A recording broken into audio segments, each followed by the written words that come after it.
بسم الله الرحمن الرحيم.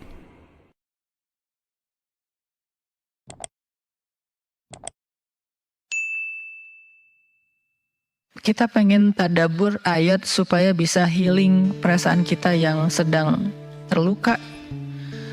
Healing tentang beban kita. Gimana cara biar kita tuh, kalau bahasa terapis tuh rilis beban, masalah, curhat supaya rilis gitu kan, rilis curhat. Oke, itu salah satu metode. Terus apa metode lain untuk kita rilis atau kita bisa healing dengan ayat-ayat Al-Quran? Tadabbur. Jadi ada tafakkur, ada tadabbur, ada terapi. Islam itu banyak banget hal-hal yang bagus, tapi tidak ada yang lebih indah dan lebih tepat dan lebih efektif daripada terapi dengan tadabbur Al-Quran. Bukan hanya baca, tapi tadabbur Al-Quran. Menghayati, memahami pesan-pesan Allah di dalam Al-Quran. Makanya ketika Nabi punya masalah, obatnya Al-Quran. Itulah kenapa di dalam Al-Quran Allah menyebutnya wasyifa'un lima fis sudur. Dia itu obat, penyembuh, bahkan bukan obat. Kalau obat itu dawa, kalau syifa penyembuh. Dawa belum tentu sembuh, bisa sembuh bisa enggak. Tapi kalau syifa ya udah pasti sembuh. Maka Allah menyebutkan Al-Quran itu sebagai bukan dawa, tapi disebutkan sebagai syifa'un lima fis sudur, obat hati, obat jiwa, obat mental. Walaupun banyak ulama menganggap bahwa dia juga bisa menjadi obat fisik, dan saya percaya itu. Tetapi yang lebih dahsyat lagi adalah dia memang obat mental. Pertanyaannya, bagaimana menjadikan Al-Quran sebagai syifa, healing? Ayat-ayatnya gimana cara kita mentadabburinya? Semua ayat sama, cuman yang membedakan satu dengan yang lain fadilahnya. Tapi semua sama-sama istimewa. Jadi nggak boleh ada satupun ayat yang kita anggap nggak penting. Alif Lam Mim, apa pentingnya ya? Nun, Qaf, Shad, satu huruf doang. Enggak, biasa aja. Sehingga kita ngerasa membaca ayat itu nggak terlalu istimewa. Sama, satu huruf pun itu istimewa di Al-Quran. Kan kata Nabi satu huruf seperti 10 kebaikan. Jadi kalau kita baca Nun, udah aja, alhamdulillah udah ngaji. 10 kebaikan loh itu. Tapi kalau udah tahu 10 kebaikan, ngapain satu huruf? Udah aja wal qalami wa ma yasturun, lanjut dong. Udah tahu tuh 10 kebaikan cuma satu huruf, sayang banget ya, karena ada waktu. Dan ketika membacanya jangan target saya harus cari waktu yang tepat nih buat baca Quran biar khatam 1 juz. Jangan cari waktu yang tepat, susah. Lama-lama sampai malam akhirnya nggak kebaca. Asal ada waktu baca aja dulu, dapat 1/2 halaman, dapat 2 baris, dapat 1 baris, pokoknya baca aja dulu. Jadi tadabbur, cara untuk bisa menjadikan Al-Quran sebagai syifa, tadabbur. Bagaimana dulu Nabi, sahabat, orang-orang solih mentadabburi Al-Quran? Yang pertama adalah mereka membaca Al-Quran secara tematik, supaya kita dapat sesuai dengan problem kita, masalah kita, hajat kita. Tematik. Lagi ada masalah apa kita?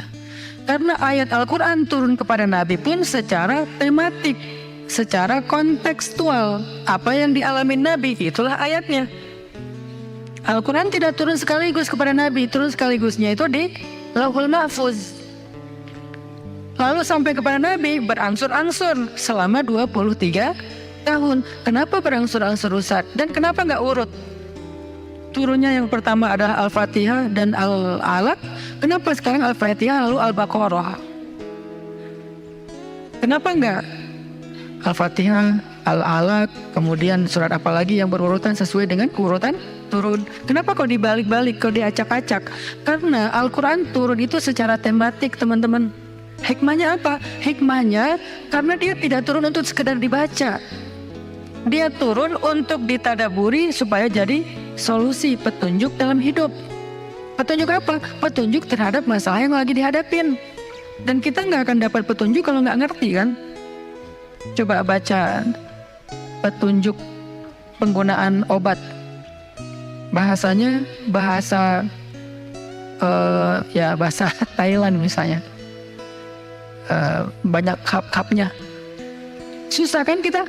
gimana berapa hari sekali, kayaknya 5 kali sehari deh. Padahal cuma 2 kali sehari, nggak bisa dapat petunjuk karena nggak ngerti. Maka supaya kita bisa tadabbur, kita pahami. Nah, memahaminya apa? Sesuai dengan tema. Kita boleh aja bagus banget malah baca Al-Quran secara berurutan, tapi itu target baca ya, target tilawah, bukan target tadabbur. Tadabbur beda sama tilawah.